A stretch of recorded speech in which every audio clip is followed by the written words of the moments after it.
Hello and welcome to Public Conscience, the anti-corruption program produced by the Progressive Impact Organization for Community Development, PRIMOG. I am Chidozie Ogbonnaya with Esther Bass. Thanks for joining us, and please watch us on our live stream on Facebook at Official Primorg. If it is convenient for you, the spelling of Primorg is Primorg. On Public Conscience, we seek to evolve a corruption-free society by drawing government and citizens' attention to corruption reports and issues for prompt democratic actions against them. We also promote integrity by amplifying rare cases of the display of honesty by public and private individuals. We appreciate the MacArthur Foundation for supporting the production of this program. In today's program, we will be examining the implementation of the National Ethics and Integrity Policy, which is widely believed to be an important tool for framing an upright society and fighting corruption in Nigeria. The federal government of Nigeria in 2020 approved and adopted the National Ethics and Integrity Policy, which obligates everyone who resides within the country to commit to uphold the core values of human dignity, voice and participation, patriotism, personal responsibility, integrity, national unity, and professionalism. The Independent Corrupt Practices and Other Related Offences Commission (ICPC) is saddled with the responsibility of driving this important policy, and we can tell you that they have been striving to infuse the National Ethics and Integrity Policy in the operations of our public institutions. We learned about the efforts to infuse teaching of integrity into Nigerian school curriculum and establishment of Ethics and Integrity Compliance Scorecard (EICS) in government ministries, departments, and agencies as part of efforts to ensure effective implementation of National Ethics and Integrity Policy by ICPC. We will hear from the ICPC shortly with details of the success recorded so far and challenges of effectively implementing the National Ethics and Integrity Policy in Nigeria. But today's program is not just about the government, because there is a need for citizens to display integrity and uphold ethical standards. But first, how much do you know about the National Ethics and Integrity Policy? How important is the National Ethics and Integrity Policy in today's Nigeria? Why do you think a low integrity level remains a huge problem in Nigeria? Are you convinced the government can address the decline of integrity values in Nigeria, especially in public offices? And how can Nigerians help in promoting integrity in the society? Be ready to join us through phone and text messages during this conversation. The WhatsApp phone line to send your message is 0902 265 6167. That is 0902 265 6167. Please indicate your name and your location when sending your message. This number is for messages only. Please begin to send your messages as soon as possible to 09022 65 6167, and that is 09022 65 6167. We will give out the numbers to call shortly. If you just joined us, we are examining ICPC's implementation of National Ethics and Integrity Policy in public institutions in Nigeria, the successes and the barriers so far. Remember that the flip side of integrity is corruption, which is regarded as one of the greatest obstacles preventing Nigerians and Nigeria from achieving its enormous potential since it was founded.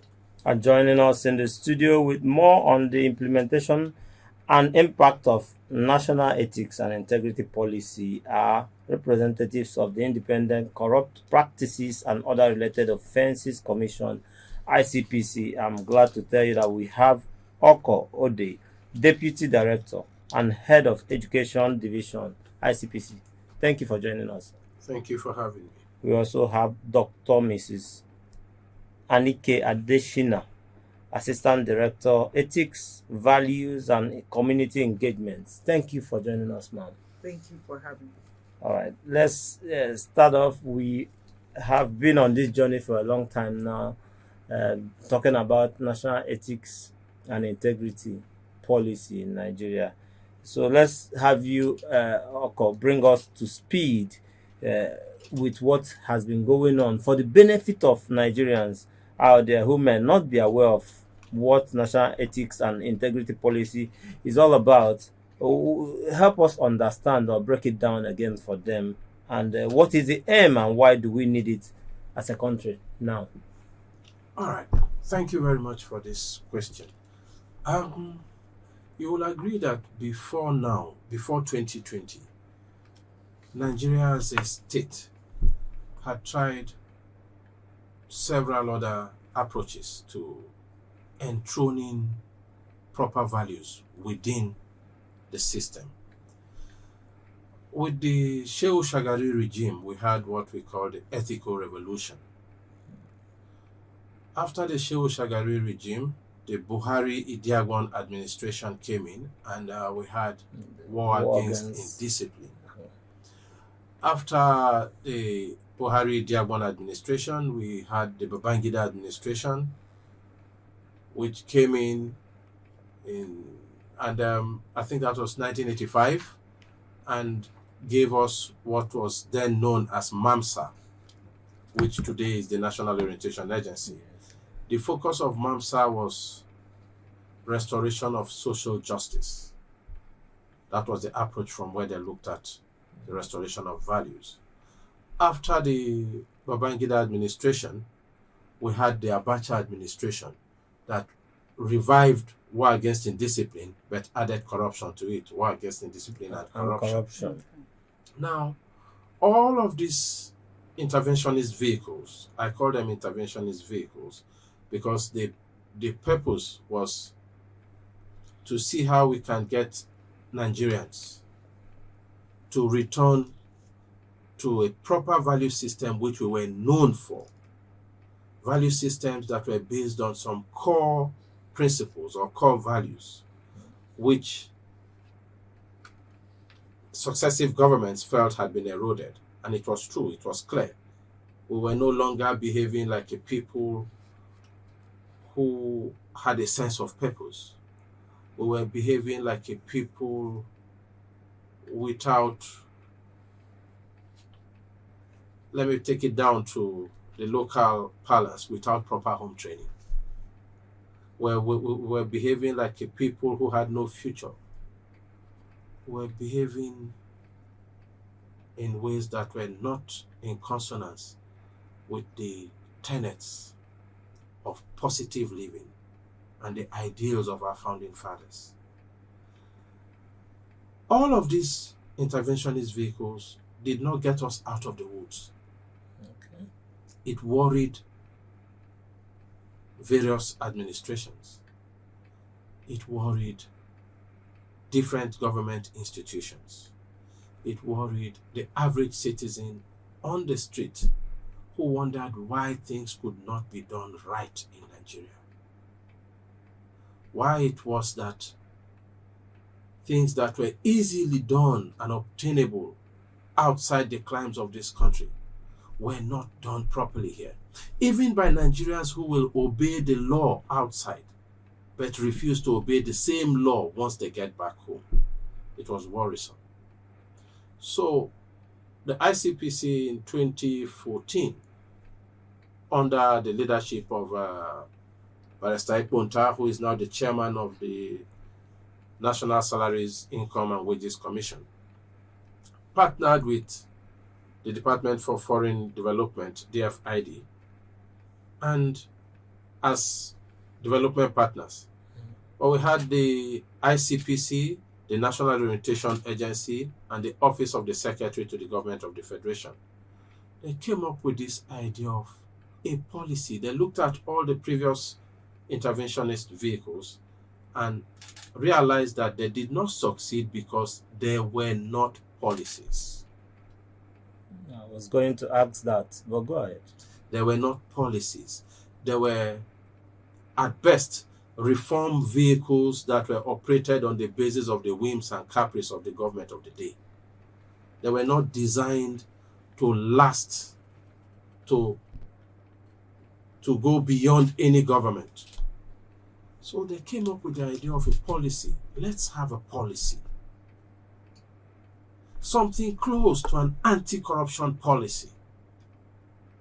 let's have a policy that will guide our conduct. A policy from where strategies can be developed to guide our conduct and that will last whatever government comes into place. So the ICPC, the National Orientation Agency, the Office of the Secretary to the Government of the Federation, thought it wise to look at this, and they came up with the National Ethics and Integrity Policy. In the administration of Professor Bolaji Owasonye, the immediate past chairman of the ICPC, in August 2020, the Federal Executive Council accepted the content of this policy, the proposal of this policy, and approved it. And in September, during the Summit on Diminishing Corruption, the then President Muhammadu Buhari, launched this policy. What is the intention of this policy? The intention of this policy is to bring about a value reorientation for Nigerians, to make Nigerians understand that Nigeria is what it is because the citizens have made it so. So putting it squarely at the foot of the citizens. Okay, let's even look at the efforts being made, because like you said, we got the approval, and ICPC was already in collaboration with NOA, already set the ball rolling. Yes. So tell us what your efforts to implement this. I know we spoke about teaching integrity in school and values, infusing it into curriculum the last time you came here. Tell us some of the efforts you've made, and how much ground you've been able to cover. Okay. Let's separate two things here now. The curriculum precedes the National Ethics and Integrity Policy. Okay. We have what we call the National Values Curriculum, which came into effect in 2012, actually. The National Values Curriculum is separate from the National Ethics and Integrity Policy. The National Values Curriculum was designed with a set of 11 or 12 values, Okay. which have been infused into the educational curriculum at the basic 9 level, that is primary 1 to JS3. We have them infused in subjects, and then we have a stand-alone subject for it, which is called civic education. Oh, okay. Then in other subjects such as English language, religious and moral instructions, business education, economics, government, and the rest of them, we have them infused, including mathematics. We have issues on integrity infused in these subjects. And teachers have been trained. Okay. Yes, we trained teachers to teach on how to teach this subject. Okay. This National Values Curriculum was designed with the help of the Nigerian Educational Resource Development Council. We have run the first phase. As I speak, it is presently undergoing a review. Okay, so it came on a different. You say it existed Yes. before then. It existed. Okay, so before. let's dwell on the National Ethics and Integrity Policy. Fine. The journey so far. What are your challenges? What progress have you made? Before we look at the challenges and progress, what does the National Ethics and Integrity Policy contain? It is centered around 7 core values. These core values are values that any decent society anywhere in the world that operates based on these values will succeed. Nigeria is not an exception. What are the values? In no particular order. We have human dignity. We have voice and participation. We have personal responsibility. We have loyalty, integrity, unity, professionalism. These are the 7 core values around which the National Ethics and Integrity Policy is centered. We promote these core values for Nigerians to understand that if we practice this, if we adopt these values as our, I don't know what to say now, I don't know what to call it now, as our emblem, as our signboard, as our guiding principle in the conduct of our lives on a day-to-day basis. Every human being desires and deserves respect. The same way you desire and deserve it, give it to the other person. If you do that, regardless of age, gender, creed, tribe, physical stature, economic status, the world will be a better place. Nigeria will be a better place. There should be no discrimination of whatever kind. It hurts me to think that even in this age and time, some families have 10-year-old children whom they have brought from different places, village, wherever. A 10-year-old child who is from a less privileged background is brought to take care of a 14 and 16-year-old child. What sense does that make? Where parents do it. If a 10-year-old child is going to take care of your 15-year-old child who is not handicapped, who is not disabled, who is not living with disability, who is very able, but who is lazy, you bring a 10-year-old child to take care of that 14, 15, 16-year-old child and to take care of your household, how have you respected that child's dignity? How have you even respected yourself? How have you even respected your own children's dignity? You're calling your children lazy, indolent, stupid. Well, yeah. Mr. Oko, would like you to give us, let's streamline it to your challenges in implementing this particular ethics. What has the challenges been for ICPC? The challenges have been, first, I will say, the ICPC is in 21 states of the Federation right now. We are not all over. Why not 36? Because of funds. We can only operate with the funds we have. When funds are available for the establishment of more offices, we will establish. We started with just Abuja. Then we had Lagos, Kaduna, Enugu, and we have spread to 21 states now. So the major challenge is funding to promote this policy across the length and breadth of the country. But we are trying. So how much have you covered? We have covered, so far we have covered practically every state in Nigeria, but not every local government. Okay, thank you very much. And we are still moving. All right, thank you very much for that. Let's come to Dr. Anike Adesina. Thank you. I believe you've listened to what your colleague Ode said. I would like you to give us your own perspective. Speak to us about the establishment of the ethic and integrity compliance scorecard in the government ministries, departments, and agencies, and how far has this gone in reducing corruption in the MDAs? Has it been effective? Please.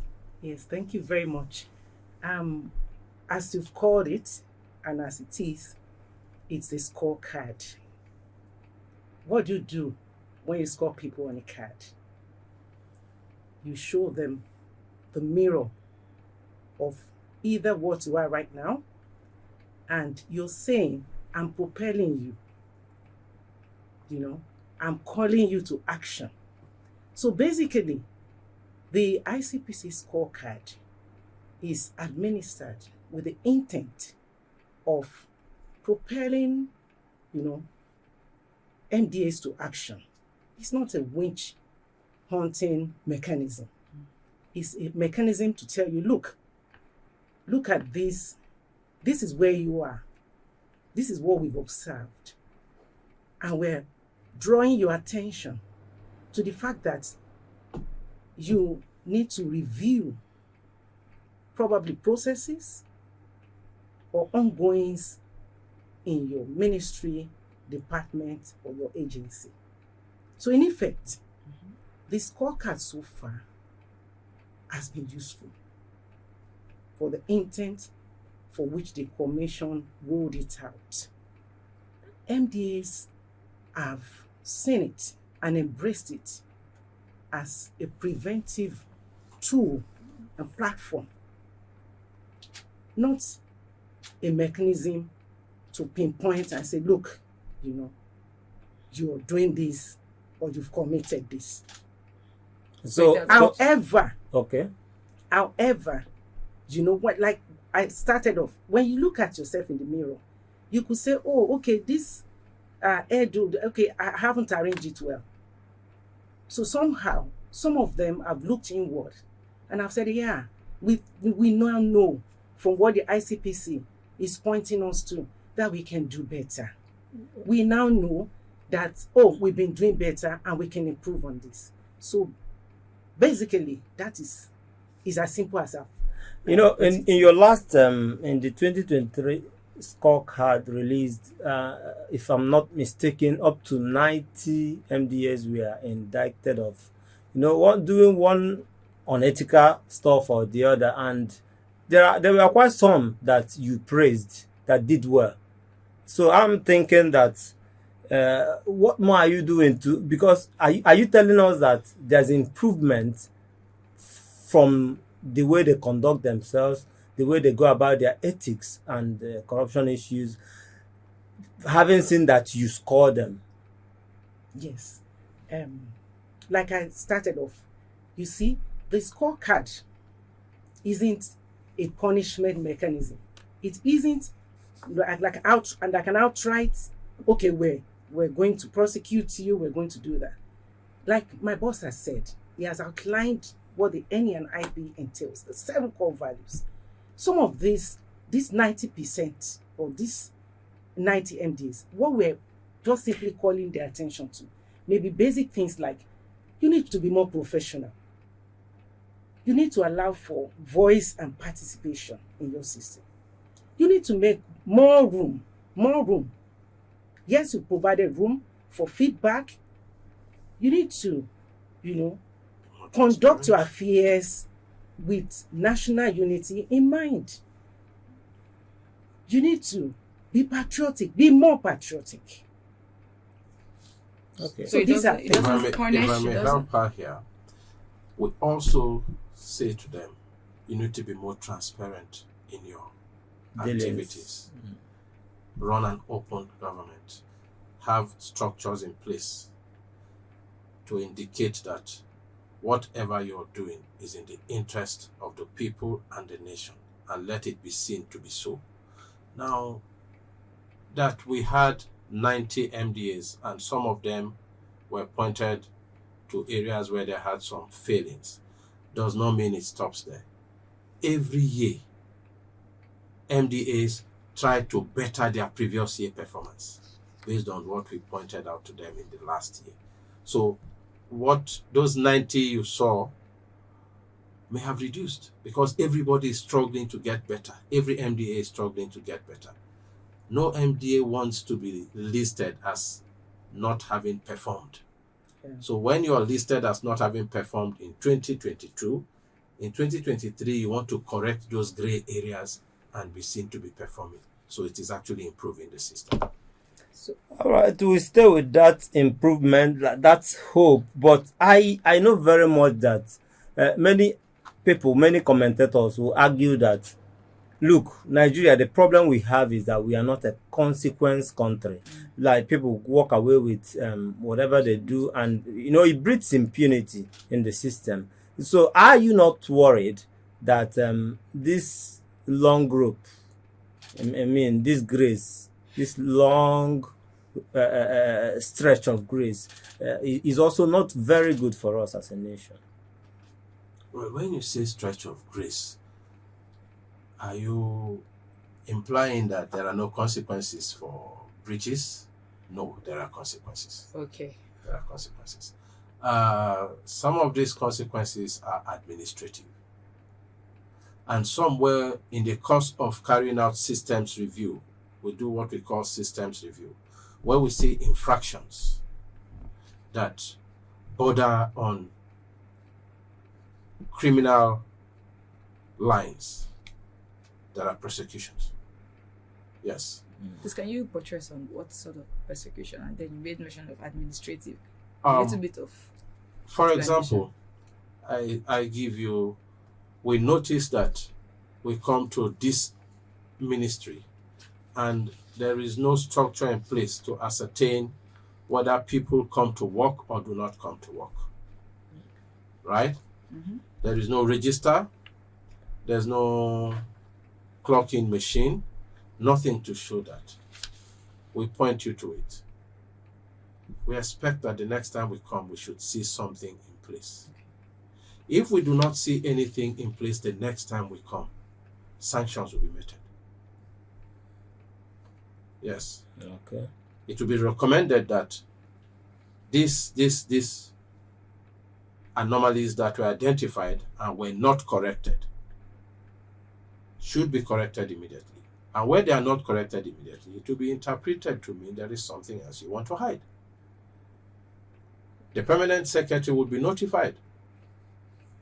And of course, there's no permanent secretary who will not want to take action. He would identify the people who have tried to mess the system up, and he will use provisions within the PSR to deal with them. Okay, so just a yes and no answer here. Is the scorecard part of the national ethics and integrity policy? Well, the scorecard itself did not develop from the national ethics and integrity policy, but it is an ethical and integrity tool. Okay. So it supports, they support each other. Yeah. So so we can say they are intertwined, they are running together. Yes. Thank you so much. We'll come back to you, but we also want to get the public involved in this conversation through our phone lines. It's time for us to open up the phone lines. Someone is calling, but I will wait. Let's announce the phone lines first. Okay, so please follow us on our social media platforms at Official Primorg. Primorg is spelled Primor. Remember that we are streaming live on Facebook at Official Primorg. And remember that this program is interactive. The WhatsApp phone line to send your message is 09022 656167. 09022 656167. This number is for messages only. Please begin to send your messages now to 09022 656167. And we want you to contribute. Let me quickly get this caller into the program. I don't know. Hello, your name and where you're calling from. Good morning, everyone.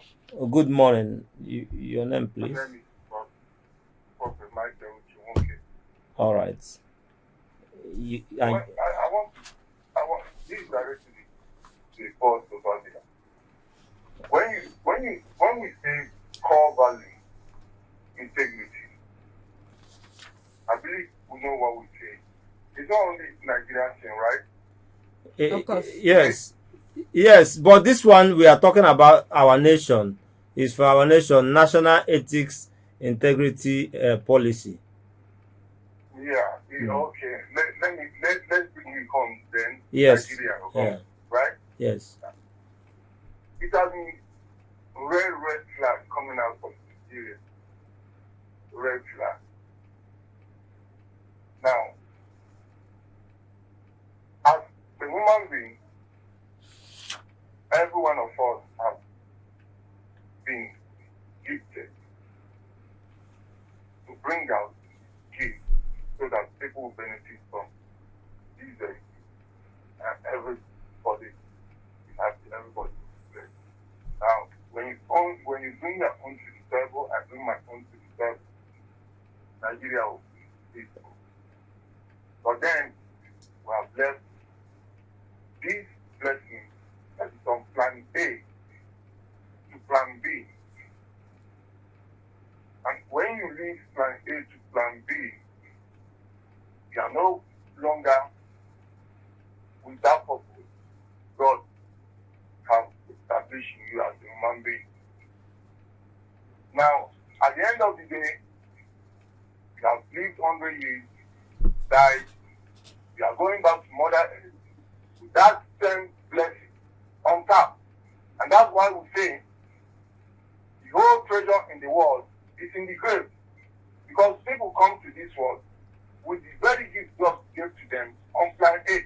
Okay. Living 100 years and more than 100 years, going back to Mother's grave, without bringing that gift to the table so that Nigeria will be peaceful, the world will be blessed as well. That's my take. All right. Thank you for your take. And I just want to continue from there. Thank you for calling. Thank you for making that contribution. I just want to continue from there to say that when we talk about ethics and values and integrity, yes, we expect a lot to come from the public circle, but you as a parent, as an individual, you have people who are under you, you have people who listen to you, you have people who are learning from you. What are you teaching them? How are you, what are you passing on? And your work, if you might be an artisan, you might be working in an office. Do you stand for integrity? What do you do when no one is looking? Do you stand and adhere to the highest standard of ethics? That is what we are talking about. And don't bring your fellow citizen down just because you think you are up there and he's not up there. So those are the issues here. I want you to contribute, want you to join the conversation. How much do you know about national ethics and integrity policy? If you don't know, we have the ICPC here. They will buttress more on it. They will break it down more for you. How important is this national ethics and integrity policy in Nigeria today? Why do you think integrity remains a huge problem in Nigeria? I mean, it's a problem, we know. And what do you think is limiting citizens from promoting integrity lifestyle? I mean, it starts from you. As much as we look up to our politicians and people in political position to do a lot, you have to play your part. Okay, you can also get to our Facebook page and leave a message. We'll read it out. So get social with us in that aspect. Let me come back to you, the ICPC team. I will be. Let me hear from Oko, the Deputy Director and Head of Education Division at ICPC. Going forward, we are talking about ethics and what we are doing with the scorecard of MDAs. Okay, you also raised a question about the challenges you have about having ICPC offices in the whole part of in the 36 states of the country. So my question is that how much of a support are you getting and assurances are you getting from the government as we talk with regards to promotion of national integrity and ethics and integrity policy? Yeah, the government has been supportive, I must tell you. The past and present? The government. Okay. When I say the government, I see government as a continuum. The government of President Muhammadu Buhari was supportive. The government of President Bola Ahmed Tinubu is supportive of the anti-corruption drive. Now, we have promoted the national ethics and integrity policy amongst critical stakeholders across the length and breadth of this country. We have engaged with traditional rulers. We have engaged with religious leaders. We have engaged with youth organizations, women's societies. We have engaged with professional bodies, business management organizations. We have engaged with civil society organizations. We have engaged with students. And it is an ongoing engagement. We started in 2020 and it has been ongoing. We hold town hall meetings. We hold seminars, conferences. We engaged with the National Council of Traditional Rulers, right? Along with, we have not been doing this alone. We have been doing it with our partners, the National Orientation Agency and the Office of the Government of the Federation. Any collaborations with civil society organizations? Yes. We have been collaborating with civil society organizations. In fact, as I speak to you, there are some civil society organizations that are presently going round Nigeria, talking on the national ethics and integrity policy to areas where we cannot right now reach. They are going. And that's what we do with them. So it We was work. We have a work plan with them, and they go. We monitor the state nearest to where they are. Our state offices nearest to where they are works with them. Okay, so let me talk about with Dr. Mrs. Anike Additional, Assistant Director, Ethics, Values, and Community Engagement. Uh, are people receiving this message wholeheartedly, or are there doubts? Because whenever government is preaching ethics and integrity, people, I can assure you that there are people who will be expressing doubts. What is your take? Yes, thank you, Chigozie. The response so far, I would say, has been encouraging. You know, we've had cases where people. We also want to let you know that the policy document, the Commission has successfully published in 3 major languages.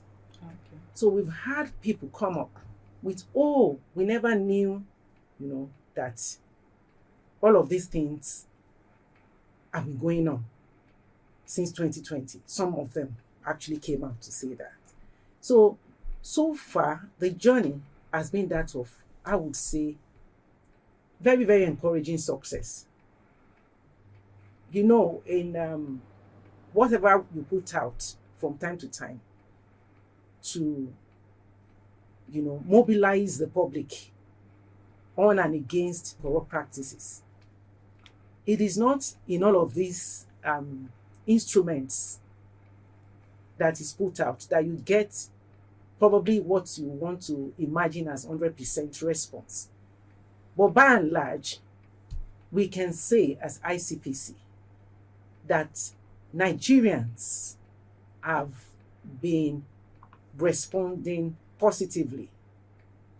We're encouraged by the level of interest that people have shown across board. In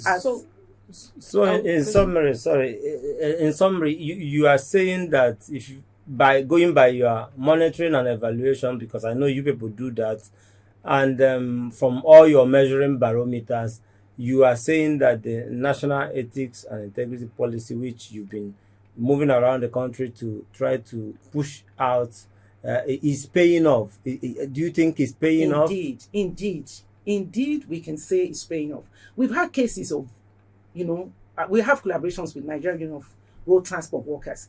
We've had cases of people that, after sensitization events of the NNIP, have come up to say, look, on this route, we never knew that so and so persons who mounted this were not supposed to do so. But now that you've come, we're able to look them in the face and to say to them, no, this is not right. And they've said, yes, you can go.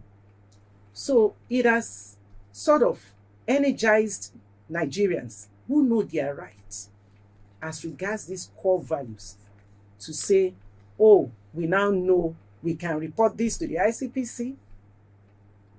Remember, we have toll-free lines. We now know we can report this. We now know that, in fact, if I cannot read and write, if I'm not lettered, I can say what I want to say once I can get to the office of the nearest office of the ICPC. So I would like to say that we're getting positive results, even though we're hoping for more. For more. Okay, let me ask you this. Were they, in the course of carrying out or spreading the message of the policies or the contents of the documents the document that contains the ethic and policy, the process of implementation, did you get, there are times where culture and tradition interfere with the message you carry. How do you manage that interference? Okay, let me come in there. While we have had situations like that, I'll give you an example. Sometimes you go on an outreach you want to promote this policy in certain environments. And there are cultural restrictions. But you see, the way we operate, our strategy is such that the community takes ownership of it. So we are guided by the norms and the nuances of various communities, such that if you go to a certain area now and you want to go directly and engage with the members of that community, unknown to you that they have their own traditional processes, you will be guided. That is why we have as critical stakeholders practically every sector of the society. When we engaged with the National Council of Traditional Rulers, I think that was 2023 in Abuja here. That was the second time we're engaging with the umbrella body. The first time was in Kano in 2021. Then 2023, we engaged with them here in Abuja.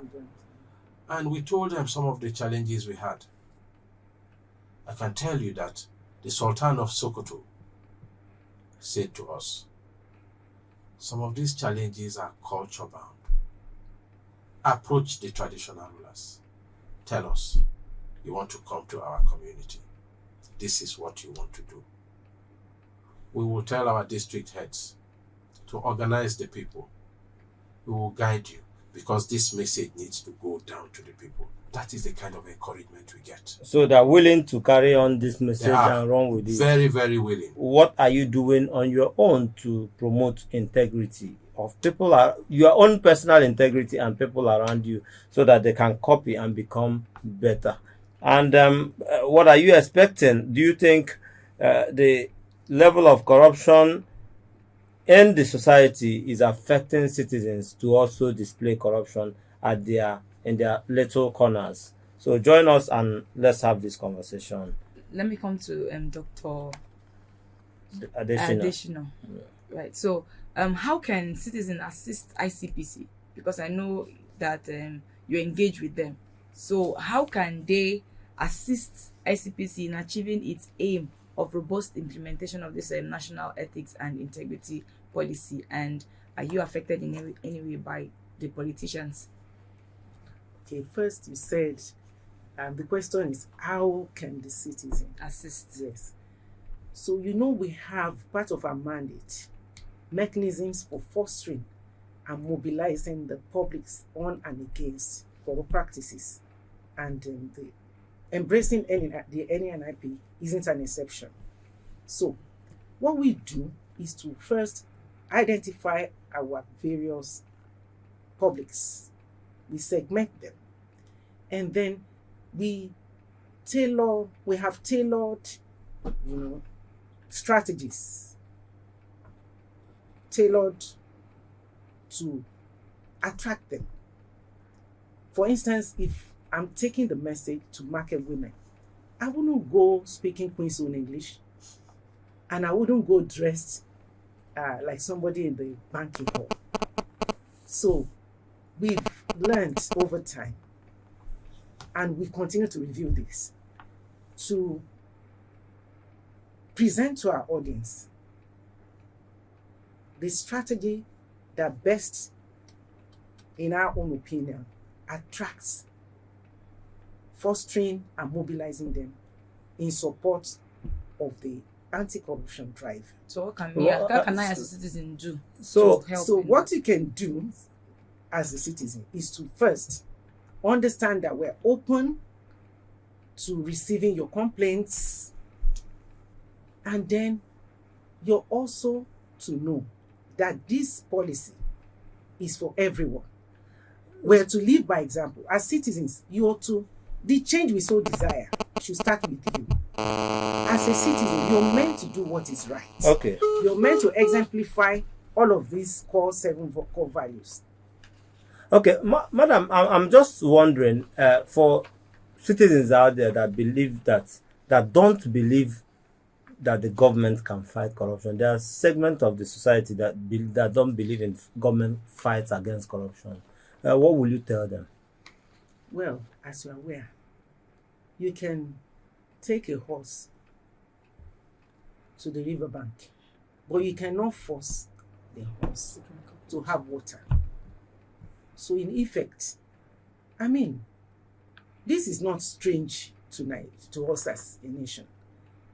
Everywhere, all over the world, you should expect that not everyone will embrace the path that we've presented before them as the path of recovery, the path of recovering ourselves back as a nation to those days when we were known in the Committee of Nations as people of impeccable character. So we expect such, but like I've said, we will not give up. Hope upon hope. We'll continue to do what we know to do. We will keep working on them Yes. to get them to be part of the government that will accept. We'll continue retooling. We'll continue reviewing our processes. I'll continue doing the needful, encouraging Nigerians to do what is right. As we wrap up this program, let me come to Oko.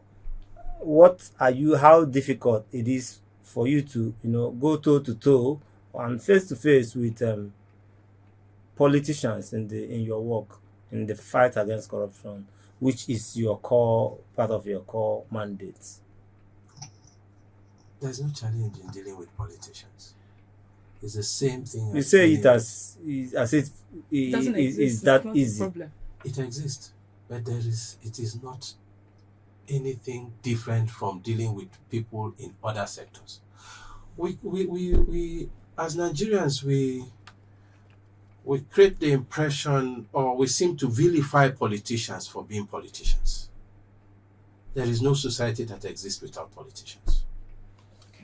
The politicians, some politicians are corrupt, some bankers are corrupt, some teachers are corrupt, some medical doctors are corrupt, some broadcasters are corrupt, some anti-corruption agents are corrupt. We are not all politicians. So we just have to fight it. Everybody needs to wake up and fight corruption from your own level. We do not have problems with politicians. We tell them what they need to know. They tell us what we need to know. And in the course of our relationship, if there are infractions committed by politicians, we arrest them.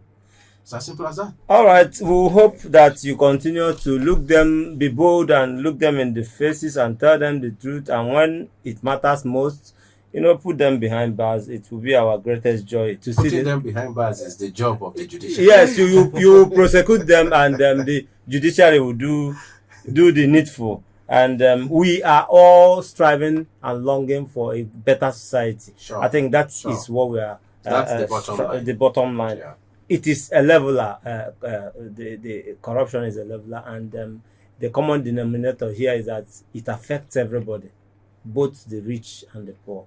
Thank you so much for what you are doing, and we thank you for joining us today. And this is where we'll be wrapping it up on today's program. That's how we have to go. Okay, Lucy. Please visit our news website, primognews.org. That is primognews.org for all the details of our report and the interviews. Visit our website, www.primog.org, to get all the information about Primog. And you can watch our videos on Primog TV, our YouTube channel. Please subscribe to get reminders when we have a new post. We appreciate our guests from the Independent Corrupt Practices and Other Related Offences Commission, ICPC, Oko Ode, Deputy Director and Head of Education Division. Thank you for joining us. Thank you for having me. And then Dr. Mrs. Anike Adeshina, Assistant Director, Ethics, Values and Community Engagements. Thank you so much for joining us. Thank you for having me. And for everyone that listened, thank you for being part of the program. Public Conscience has the support of the John D. and Catherine T. MacArthur Foundation, committed to building a more just, verdant, and peaceful world. Get more information about the foundation on its website, macfound.org. Join us again here next week for another episode of Public Conscience, and remember to follow us on Facebook, X, formerly known as Twitter, at Official Primog. I am Esther Bassi. And remember that birth registration and birth certificates are free if your child is under 18. Help stop the corruption in birth registration and do not pay for birth certificates. Also remember that you can give us information or hints about corrupt acts through our phone at 09022656167 or info@primorg.org. I am Chidozie Ogbonnaya. God bless Nigeria.